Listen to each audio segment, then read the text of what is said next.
ओम। परिवर्तन परिवर्तन आता नहीं, लाया जाता है। भारत के परिवर्तन और परिवर्तन क्रांति का सत्य। 37वां भाग। ब्रह्मचर्य के पालन के संबंध में महर्षि दयानंद के सुविचार। भारत के इतिहास में ब्रह्मचर्य के अद्भुत उदाहरण मौजूद हैं। चाहे भीष्म पितामह हो, चाहे वीर हनुमान, चाहे वीर परशुराम हो, ऐसे अनेक वीर योद्धा ब्रह्मचारी हुए हैं। उन सब ने ब्रह्मचर्य की महिमा को देखा होगा, जानते होंगे, तभी ब्रह्मचर्य का व्रत लेने के लिए उद्यत हुए होंगे। किंतु महाभारत के बाद का काल ऐसा आया जिसे हम भोगवाद कह दें तो कोई गलत न होगा। न जाने कैसी कैसी प्रवृत्तियों ने जन्म लिया। शाक्त समुदाय के पंच मकारों की बात करें तो धर्म कार्यों में मांस खाना और मैथुन करना तक को शामिल कर दिया गया। प्राचीनतम भारत में वेश्यावृत्ति दूर दूर तक नहीं थी। पहले मुगल काल के आक्रमणों में जो सिपाही दूर दूर से आते थे, उनकी पशुता के चलते भारत में इसका प्रचलन हुआ। बाद में इसके व्यापक बाजार अंग्रेजों के आने के बाद आरंभ हुए। क्लाइव ने कोलकाता में पहला लाइसेंस सोनागाछी क्षेत्र में दिया और इस सब से भारत की ऊर्जा का कितना विनाश हुआ, ये एक अलग अध्याय है।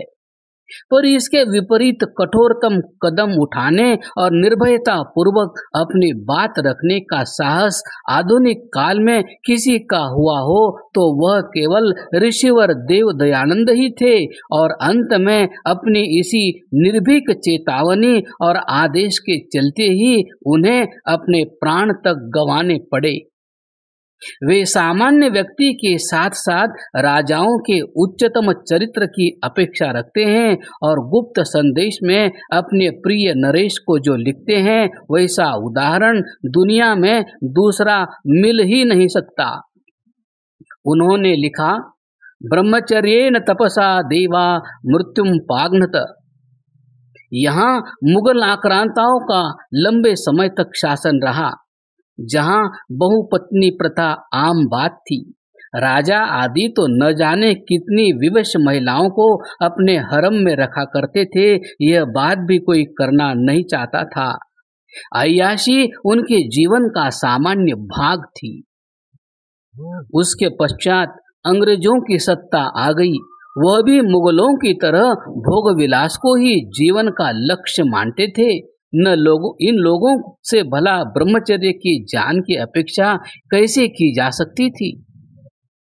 अशिक्षा, अंधकार, कुरीतियों, भोग विलास के जीवन के बीच महर्षि दयानंद ने बहुत ही सूझ और दूरगामी सोच को साथ लेकर जन सामान्य के बीच ब्रह्मचर्य जैसे उच्चतम मानदंड को प्रस्तुत किया।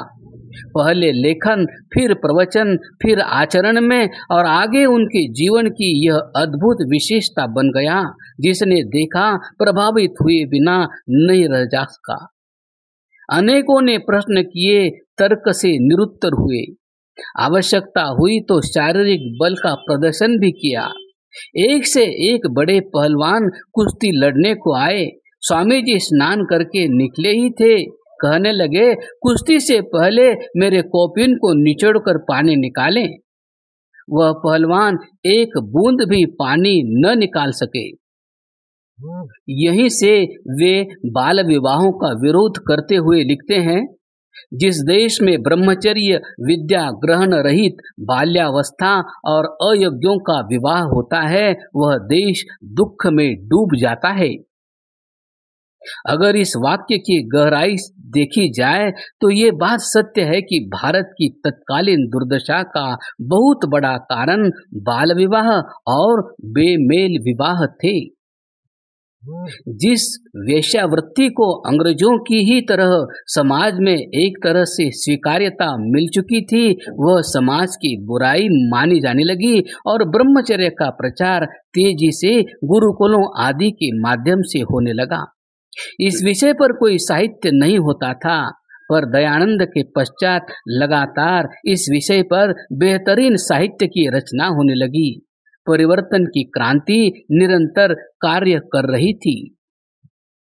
दो बैलों की जोड़ी को छुड़ाना, कर्णसिंह की तलवार तोड़ना, घोड़ों की बग्गी रोकना, तेज शीत में केवल मात्र कौपीन ही धारण करना आदि ऐसे ब्रह्मचर्य से प्राप्त शारीरिक मजबूती के कुछ एक सामान्य प्रकरण है। उनके ब्रह्मचर्य के विषय में विद्वानों का यह मत रहा कि अगर महर्षि दयानंद को बार बार जहर न दिया जाता तो शायद उनकी आयु 300 वर्ष की रहती। यह एक अलग विषय है। मुख्य विषय यह है कि महर्षि ने अपने जीवन से समाज को ब्रह्मचर्य पालन करने का जो मूल मंत्र दिया, वह भी उस समय के भोगवादी समाज के लिए परिवर्तन क्रांति का सूत्रपात ही था। सदियों पुरानी परंपरा और विद्या का समाज के उत्थान के लिए, मानव निर्माण के लिए विश्व को पुनः समर्पित कर दिया। हर वर्ग में उनके घोर विरोधी थे, पर ब्रह्मचर्य के विषय में किसी से भी कुछ भी साहस कभी न हो सका। उनकी शिष्य परंपरा में न जाने कितने साधु, कितने संतों ने ब्रह्मचर्य का व्रत लेकर अपने जीवन को समाज के उत्थान में व्यय कर दिया। उनके ब्रह्मचर्य की प्रतिष्ठा आज भी किसी न किसी रूप में समाज को दिशा देने का कार्य कर रही है। 18वीं शताब्दी में जब हिंदू समुदाय तक में दो पत्नियां और इतर संबंधों की स्वीकार्यता खासकर अभिजात्य वर्ग में मिल चुकी थी, आज समाज इसको पूरी तरह से बुरी नजर से देखता है। तो ये परिवर्तन क्रांति नहीं तो और क्या कहेंगे।